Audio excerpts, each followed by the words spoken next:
Hey y'all, Lisa Davis here. Good morning.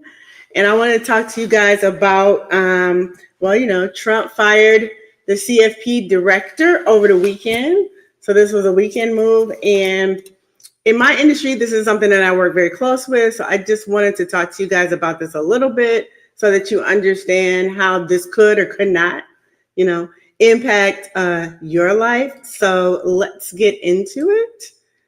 Mm.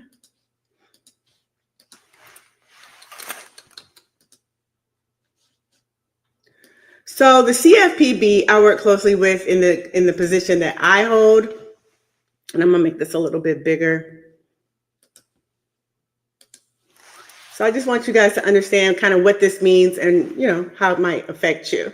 So the CFPB, what this change means for you, what it could mean for you in your pocket. So this over the weekend, Trump fired the director of the Consumer Finance Protection Bureau. We call it the CFPB. And what this means is the CFPB, it came about after the mortgage meltdown, and it was created to protect people from, during that whole subprime kerfuffle, the subprime mortgage industry it happened because people didn't understand interest rates, people didn't understand predatory lending. There were just a lot of things going on, arm loans, balloon loans. And so one of the things that came out of that was the CFPB. And this is responsible for enforcing laws on large corporations. So that could be your banks, any corporation that hurts individuals and families around consumer finance. So banks, credit unions, anybody that automotive lending, anything that has to do with lending, fraud, identity theft, things that would put fees on you. It's a place where you can go when you have a complaint about a company outside of Yelp and really put the information into a complaint situation, a form. You can file a form complaint online with the CFPB to tell the complaint to the CFPB, and they go and they talk to the corporation about the complaint. Like, we don't have those type of tools anywhere else unless you really just call the corporation. Like, for instance, if you have a complaint, this weekend I had a complaint against PayPal because they were double charging me on my credit card. And so I complained. And the thing is, you can complain to the company all you want. The CFPB is a separate entity, individual, third party that is neutral, and you can put the complaint with them, which I did. I uploaded it on their website, and they're going to investigate it and contact PayPal this week or soon, and then get back with me about it if they still have the capability to do that. So the CFPB is an independent agency within the Federal Reserve System. Nobody owns the Federal Reserve or the CFPB. There's a lot of confusion around this. The Federal Reserve is our central bank. It is not owned by anybody.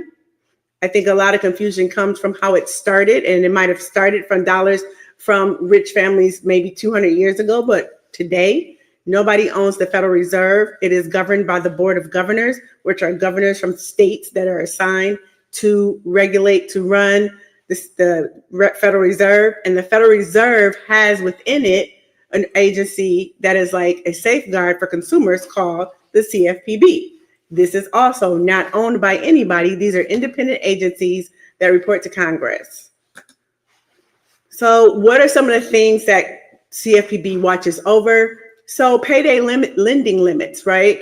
Payday lending places were just going amok back in the day with the way that they were getting people caught up in those payday lending opportunities. And payday lending is normally, it's for low income people. So it's in communities and neighborhoods where people that need their money and they need it fast, they can go to a payday lending place before they get their paycheck, when they get their paycheck, and they can take a loan out against their paycheck. Well, the CFPB made sure that instead of charging 50% interest or 90% interest, they capped how much interest these places could charge so that consumers weren't getting overcharged, because the cycle of payday lending just kept people within that cycle where it was so hard to get out. One thing that they also did was ensure that you don't foreclose on your mortgage. How did they do that? So the CFPB made sure that banks would not be able to lend you or give you a mortgage that you couldn't afford. And that's important because when the mortgage meltdown happened, banks were doing no income loans, no documentation loans. So we were, and I was a lender at the time, so I'm gonna say we were able to use products that came down from big corporations that they gave us and they told us to use. We didn't have a choice. This was what was in the market. And they said that you can lend people, you can help people get a mortgage, and we don't need to prove their income. We don't need to prove their job. We don't need to prove that they have money to put down, or we don't need to. It was a no income, no documentation loan. And so you could take somebody that was literally making $30,000 a year and put them in a $400,000 house because there was no income and no documentation needed to prove that they could afford this mortgage. Meanwhile, they're getting into a mortgage that you've approved for them and gotten them to close on, and then they foreclose not too far after that, or a year or two later.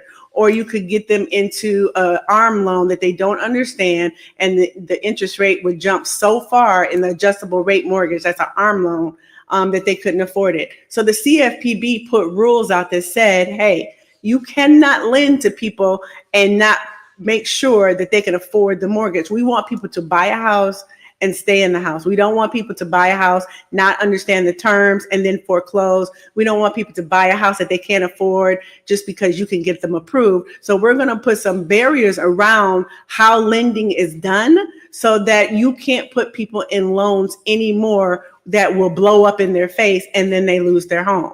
The CFPB also made credit card companies make their fees and all of their interest rates and all of the disclosures that they had in very small print. They made them put it to the forefront. How much is the interest rate? What is the interest rate on this credit card? Is there an annual fee? A lot of times people will be shocked that they would get annual fees on their credit cards. And we're talking, the CFPB came about 15 years ago, 13 years ago. So now we're used to seeing all these things. But before that, the credit card industry was a big problem. People were getting high rates. People were getting charged late fees, over the limit fees, annual fees, just application fees. And people didn't realize that. So they would have their credit card and they would get a brand new credit card and it would already have $200 and something worth of fees on there that they weren't expecting. Or every year they would get another fee, an annual fee that they weren't expecting. Or they didn't understand what the interest rate was and they didn't understand how much the APR was. And so what the CFPB did was make credit card companies put all that up front, disclose it all up front. So right now we have a lot of conversations about with credit cards. If you're looking at a credit card application, you see all of that stuff. You see the interest rate, if they have a fee or any of those things. You see all that stuff right away if you look at the paperwork. But imagine 15 years ago when credit card companies were just issuing credit cards with no information and it was all in the fine print. And if you missed it, you just missed it. That was one of the biggest complaints that we had back in the day. Fine print wasn't being read and they knew it. That's why it was in the fine print. CFPB said, nope, make it bigger and make sure that people read it because you're responsible for communicating exactly how this credit card works. The other thing that the CFPB did is stop abusive credit collectors calling you. Again, a lot of these things were done a long time ago, so younger people might not be aware of how it used to be. But bill collectors used to call and harass you. They used to talk mean to you. They used to threaten you. They used to call and stalk you. Debt collectors were offensive, abusive, mean. And all that had to stop, and the CFPB made sure that it did. So that if you ever had a problem with a debt collector calling you and being abusive to you, you could report that company that was trying to collect that debt to the CFPB. Now, when debt collectors call you, they're trying to work out a repayment agreement. They're trying to work out a payment plan. They're listening to what the problem is, why you didn't make your payment, and trying to figure out a way to work around that. Back in the day, 15 years ago, they didn't care what was going on. They didn't care, and they called you all day, every day until you made a payment. And they literally harassed people into tears, into fear, into all kind of things. And so the CFPB stopped that abusive debt collector type of technique that they harassed you into paying. The CFPB also watched over rent to own and taking advantage of the public. Rent to own, again, before the CFPB came into effect, would do things like not explain how their rent to own process worked, how to pay things weekly, how much it was actually costing you, what those fees look like, because sometimes we would think $10 a week is not that much over so many weeks, but actually it could be a lot, and it could be predatory lending as far as if you bought the furniture and you could afford to pay for it versus going in and rent to own. So rent to own companies had to disclose all their fees. They just had to disclose what their process was. So if you start the process and you're renting to own, they can't come and repossess your furniture or whatever it is that you're renting to own without you understanding what the repercussions are if you miss a payment. And they made sure that it's not so strict, because people were losing money and losing the furniture that they were renting. So rent to own was very predatory, very expensive. The fees were expensive, the rates were expensive. And so the CFPB, the Consumer Financial Protection Bureau, made sure that people understood the cost of rent to own and what your options were and how rent to own payment processes worked. They also protected the public from unauthorized accounts. So unfortunately, some banks used to open up checking accounts in their customers' names without their customers' knowledge. They would open up savings accounts in their customers' names without their customers' knowledge. I remember a long time ago when I was a lender, some places that I worked, if they got a mortgage, they automatically got a checking account.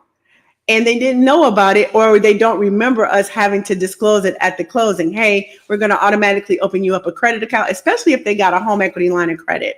If they got a home equity line of credit, we would give them a checking account automatically. There also has been situations where some of the big banks like Wells Fargo has gotten into a lot of trouble for just opening up bank accounts for customers that they already had, because they had to make a quota of how many accounts they needed to open per month.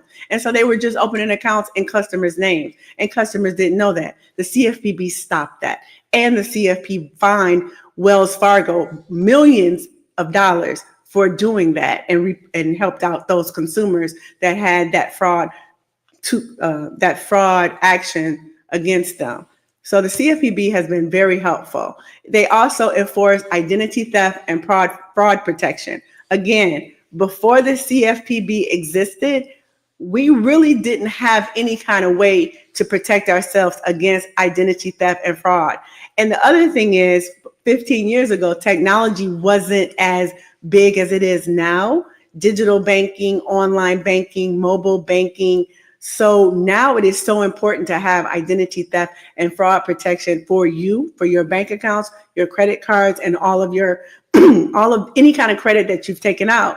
The CFPB is the monitor of that. They make sure that every single bank, credit union, credit card company, anything related to debt that you take out has a fraud protection department, has an identity theft department. These departments did not exist before the CFPB made sure that organizations had that. So if you do have somebody fraud you, or you notice charges on your credit card, or you notice an account has been opened in your name, or anything like that, you can go to the CFPB and report it. But you also can go to that company now and you notice that they have a fraud department. They have an identity theft department, and they will do an investigation for you, and they have to get back with you within 30 to 60 days. That is because of the CFPB. Also, fraud and identity theft department, you can file a complaint, right? You can call in and file a complaint. That didn't exist before the CFPB.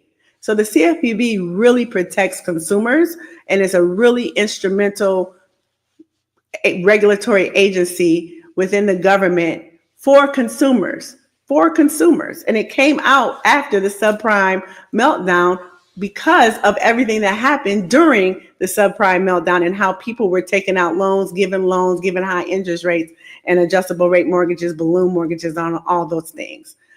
The CFPB also regulates student loan servicing oversight. So it recognizes how hard it is and the challenges that students have in the lending area, and they've increased oversight over student loan servicers, making it very transparent. A long time ago, you couldn't even find out where your student loan was, how much you owed, were they accruing interest daily, how much the interest was, who did you make your payment to. If you think back early 2000s, it was so hard to find out who owed your student loan, how do you make a payment, if I don't make a payment, what's going on, is it sitting at, is it sitting still while I'm in school, after school, when I graduate school, what's going on. Now, because of the CFPB and the changes that have been made to make student loan servicing very transparent, you literally can log on to the student loan servicing department and find out how much you owe, what is the interest that's being charged,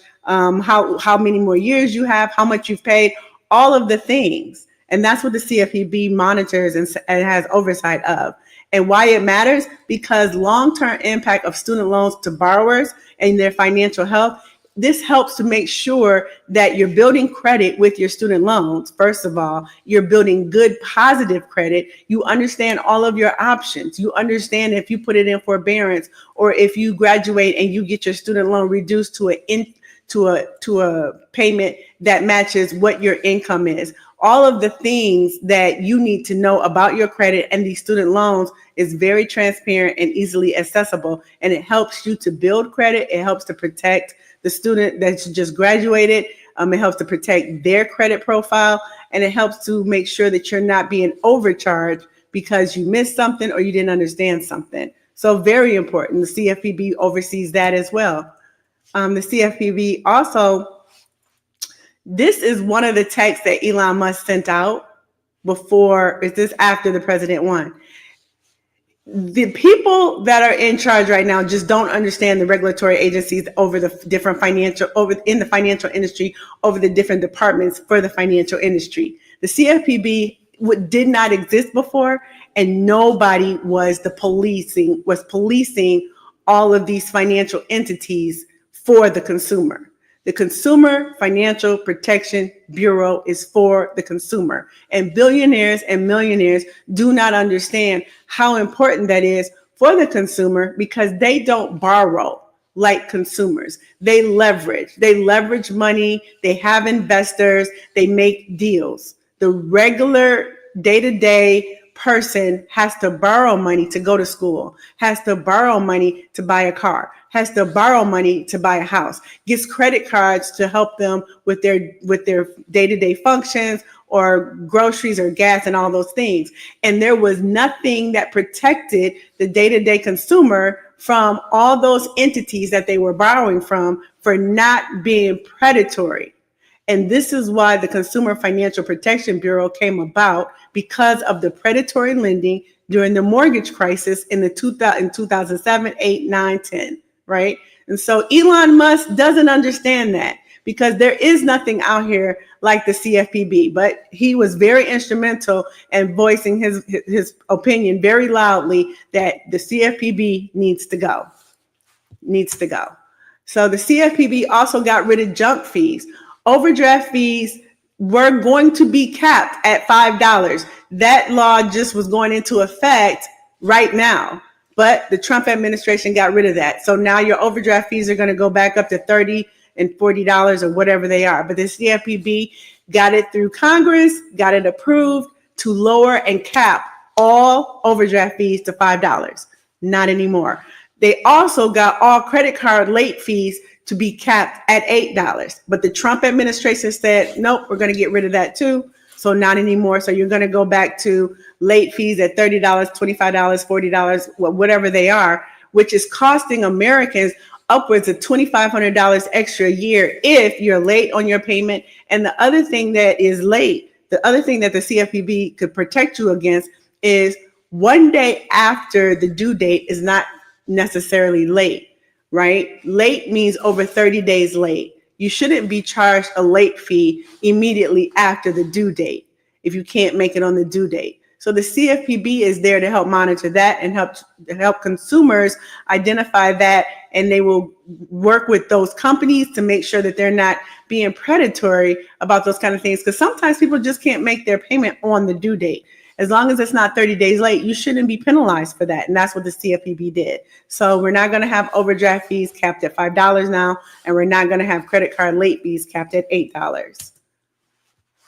The CFPB made a rule to eliminate medical collections from your credit report. This saved $49 billion off of credit reports for 15 million consumers. 15 million consumers, 15 million credit reports have now had $49 billion worth of medical collections eliminated, wiped off of their credit report, because it should not be reported on the credit report anyways. This was a rule the CFPB made. Now we don't know what's going to happen and if medical collections are going to go back on credit reports or not. What happened, once Trump gets into office, he did this the last time he was in office, and he's doing it this time. He deregulates a lot of things, and I cannot express enough how dangerous this is for working class America, for regular class America, right? Rich people do not use credit in the same manner that regular people use credit, because they don't have to leverage credit the same way that regular people leverage credit. And they're not leveraging credit dollars at the area that we are. They're not using their credit for 100,000 or 200,000. They're leveraging credit at 100 million to 500 million to 1 billion. Rich people, billionaires, they're not leveraging small dollar credit. And so the fact that they're getting rid of the things that protect the working class and help them keep money in their pocket is very disturbing, is very disheartening, and it just shows how out of touch they are with what the American people need. So Trump fired the chief of the Federal Consumer Agency, the CFPB, over the weekend. We kind of knew it was coming. I want to say this: the last time he deregulated the banks, because the banks complain about all of the fees, all of the work, the fees that they can't charge, the work that they have to do to make sure that they're meeting compliance with the regulatory agencies. And so last time Trump was in office, he deregulated a lot, which is why we had the bank failures when Biden came into office. I'm not going to be surprised if we see more bank failures in the future, because he's about to deregulate the financial industries, and the banks are not going to have to do as much either. He's doing it one by one. But yep, he fired the chief director for the Consumer Financial Protection Bureau. And if he doesn't replace that person, this means that all the people working there, he'll probably either downsize a lot of the positions, or it'll be like the last time he was in office and people had jobs, but they didn't have any guidance. They didn't have a scope of work because there was nobody leading the work. And so it was really just not, it just wasn't doing it. It just wasn't functional. It just wasn't functional. So I'm going to keep up with this. I'll keep following this, but I wanted to let you guys know why this was so important. We knew it was coming. But I want people to understand the work that the CFPB does, how important it is to you, your pockets, and the fees, and to make sure that you pay attention to what's going on with your pockets and things too. Make sure you look for surprise fees on your credit cards. If you see a $1 thing going there, or you see a miscellaneous fee, call your credit card company immediately. Do not wait. Do not let it skip month after month. If you see strange fees on your bank accounts, call immediately. Do not let it go. You're going to have to pay more attention to the things that are going on with everything that you've borrowed, that you've taken credit out for, that you even your mortgage and insurance. They tack fees onto these, whether it's $1. I had a miscellaneous $1 on my insurance premium. It just said miscellaneous. I don't have time to pay $1 in miscellaneous fees. And when you think about insurance companies, if they've got 500,000 clients and they charge everybody $1 miscellaneous, that's an extra $500,000 for no service, nothing insured, no reason. I also, on my insurance premium, on my insurance, homeowner's insurance, found a $9 charge for a sump pump insurance. I don't have a sump pump. So this is the time where consumers are going to have to pay attention to everything they're paying and make sure that these companies are not putting false fees and false charges on anything. Where we had the Consumer Finance Protection Bureau before, we don't really have it. It's not as strong, but you still can go onto their website and file a complaint at the CFPB.gov if you find things, but you're also going to have to make sure that you pay attention to all things you've got going on your credit cards. Make sure there's no extra charges on there or small charges, mortgage statements, insurance deck pages, auto loans, everything. Just pay attention. I'll keep watching this and I'll update you later. My name is Lisa Davis. I am the Trusted Banker, and I will talk to y'all later. Bye.